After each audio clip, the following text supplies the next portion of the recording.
Welcome back mga ka-channel sa aking kusina. Panibagong araw, panibagong content na naman po tayo. And for today's video ay magluluto lang ako ng adobo. Pork adobo na may sarsa. Medyo iibahin ko lang ng konti. Parang masyado na kasing common yung, alam mo na, pagka nag-adobo tayo, ginagawa nating pinapatuyan natin, nagmamantika, yung mga ganon. So ito naman sa akin, yung masarsa. Para meron tayong nailalagay na sauce sa ating kanin. Kung paano ko gagawin, yun ang panonoorin nyo.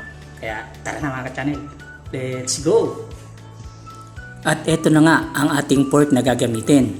Actually, minudukat po ang ating nabiling pork. Since wala naman tayong mga gagamiting ingredients para magminudo, kaya gagawin na lang natin itong pork adobo na may sarsa.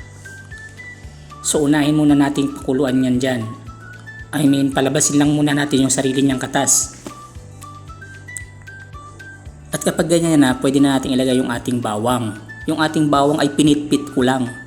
At saka yung ating paminta. Maraming bawang at maraming paminta ang nilagay ko dyan mga ka-channel.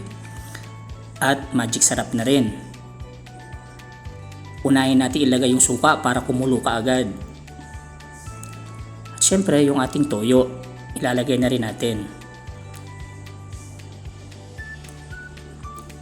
Naglagay rin nga po pala ako dyan ng oyster sauce. Pampadagdag yan ng sarap. Tsaka natin haluin yan mga ka-channel para makorporate muna yung ating mga inilagay na ingredients. Tapos pakukuluan lang natin yan.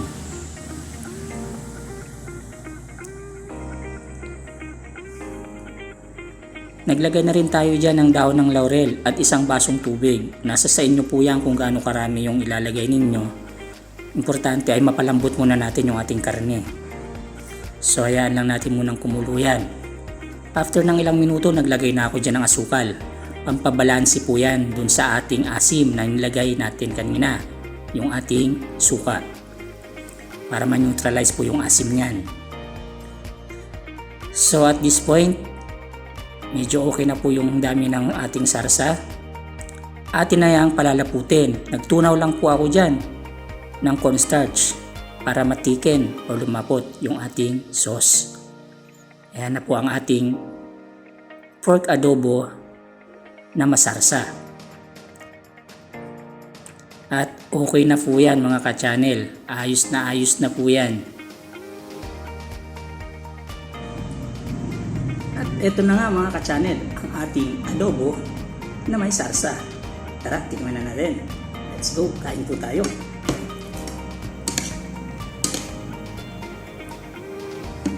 Ayan, kung mapapansin nyo, tutulo-tulo talaga yung sarsa niyan. Ayan, no?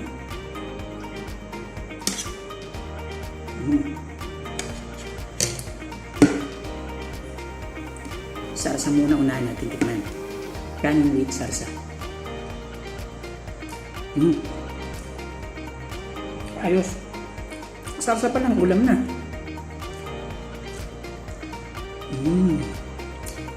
Ang sarap. Ang grabe. Napakasimple lang. Hindi na natin nilagyan ng sibuyas kasi ang tunay na adobo naman talaga. Mula nung bata ako, yun lang na nakikita ko. Kapag nagluluto yung mga tita at lola ko, wala silang sibuyas na ginagamit sa adobo. Bawang lang, saka paminta. Tapos laurel. Siyempre yung pampagana natin.